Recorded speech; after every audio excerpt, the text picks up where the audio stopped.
자연스럽게 늙어가는 것보다는 가급적이면 좀 젊게 나이에 비해 젊어 보이는 게 미덕처럼 이렇게 받아들여지는 게 많은 분들이 좀 젊어지고 싶어하는 그런 원인이 아닌가 생각이 들고요. 최근에는 이제 나이가 드셔도 사회생활을 많이 하시기 때문에 좀 더 편안하게 많은 만남, 이렇게 많은 그런 그 사회생활을 하시기 위해서 그 동안을 위한 여러 가지 방법을 찾으시는 것 같습니다. 그 이마의 주름의 가장 큰 원인은 눈 때문에 그렇습니다.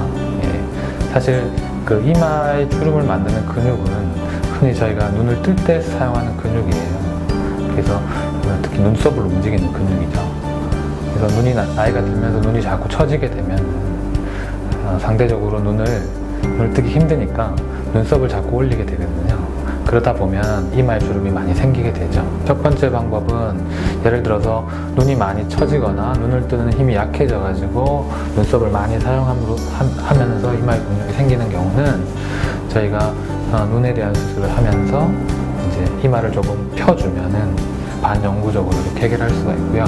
단 이제 수술에 대한 거부감이 있으시거나 증상이 좀 경미한 경우는 저희가 이마의 근육을 조금 일시적으로 약하게 하는 보톡스 주사를 놓는다든지 아니면 이미 깊어진 주름에 대해서는 필러를 이제 주입해서 주름을 조금 약하게 하죠.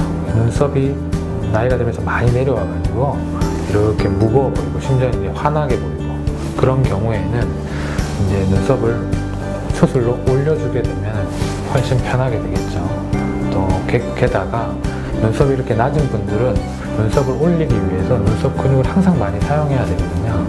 그러다 보면 두통이 생긴다든가 힘들다든가 그런 경우가 생기기 때문에 이럴 때 눈썹을 항상 편안하게 힘을 빼도 올바른 위치에 이렇게 젊었을 때 그 위치에 올려놓게 되면은 기능적으로나 외관상으로 도움이 되겠죠.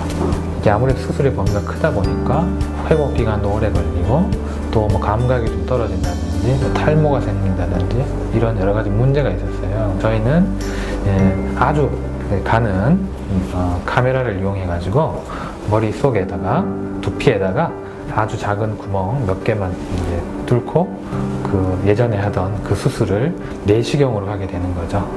내시경으로 하게 되면은 아무래도 절개 부위가 작고 출혈도 좀 적고 회복도 빠르고 그다음 보기에도 훨씬 좀 낫겠죠. 이 인도타이는 삼각형처럼 생겼는데 요거는 이제 소위 말하는 흡수성 장치입니다. 여기 보시면 이렇게 모서리 이렇게 날카로운 이 모서리가 5개가 나와 있어요.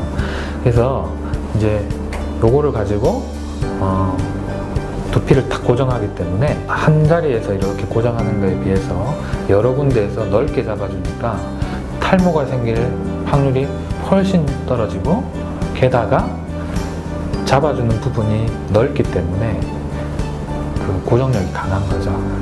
이거는 보통 1년 지나면 우리 몸에서 저절로 사라지니까 영구적으로 남을 필요도 없고 그렇습니다. 그 이마만 펴주는 데 목적을 두는 게 아니라 다른 여러 가지를 하게 됩니다. 첫 번째는 일단은 미간주름을 만드는 근육을 절제를 하게 됩니다. 이 미간주름을 만드는 근육을 절제하게 되면은 이 눈썹을 내리는 힘이 떨어지기 때문에 향후에 다시 재발하는 확률이 좀 떨어집니다. 그리고 미간주름이 때문에 보톡스를 이제 수술에 맞을 필요도 없어지고요.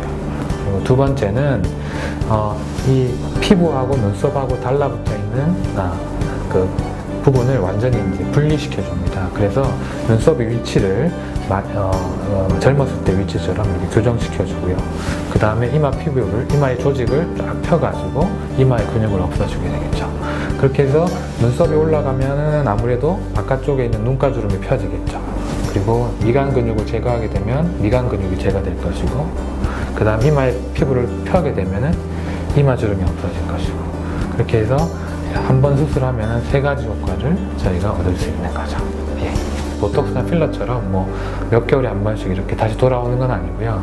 보통 저희가 의학적으로 오래 관찰해 봤을 때 특별한 문제가 없을 때는 우리가 예를 들어서 8mm의 눈썹을 올렸다. 그러면 1년에 한 1mm 정도 떨어진다 이렇게 봅니다. 그래서 보통 저희가 이제 경험을 해보면은 적어도 7, 8년 내에 다시 하는 분들은 없습니다.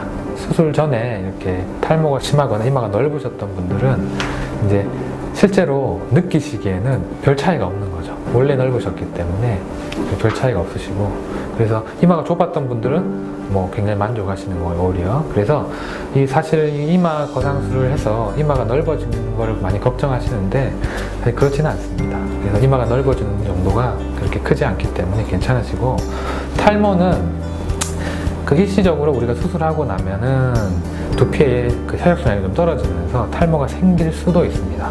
수술하고 이틀 정도만 지나면 그냥 다니실 수가 있고요.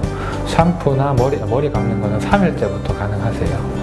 그리고 머리에 이제 두피를 봉합해 놓은 그런 스테이플러라든지 실은 수술 후 일주일 내에 제거하시게 됩니다. 그래서 전체적으로 봤을 때 한 일주일 정도만 되시면은 직장 생활을 한다든지 이런 데 전혀 무리가 없습니다. 얼마만큼 이마를 펼 것인가, 눈썹은 어디를 올릴 것이냐, 안쪽으로 올릴 것이냐, 아니면 바깥쪽으로 올릴 것이냐, 아니면 아예 올리지 않고 이마만 퍼줄 것이냐, 이런 것들을 전반적으로 그 수술하시는 분의 어떤 상황과 어떤 얼굴의 이미지를 보고 거기에 맞게 디자인을 하는 게 가장 중요합니다. 수술하시는 분의 얼굴의 어떤 이미지, 그리고 원하시는 거에 맞게 그 정도를 조절하는 거, 그게 이 수술의 정말 핵심인 것 같고요. 그리고 내시경을 얼마만큼 잘 사용하느냐, 이거는 사실 일반적인 수술에 비해서 좀 오랜 기간 숙련도가 좀 필요하거든요. 그래서 아직도 많은 분들이 가급적이면 다른 방법으로 수술하려고 하는 경우도 많은데, 그래서 숙련은 되게 잘 이렇게 디자인할 수 있고 하면은 굉장히 좋은 수술입니다.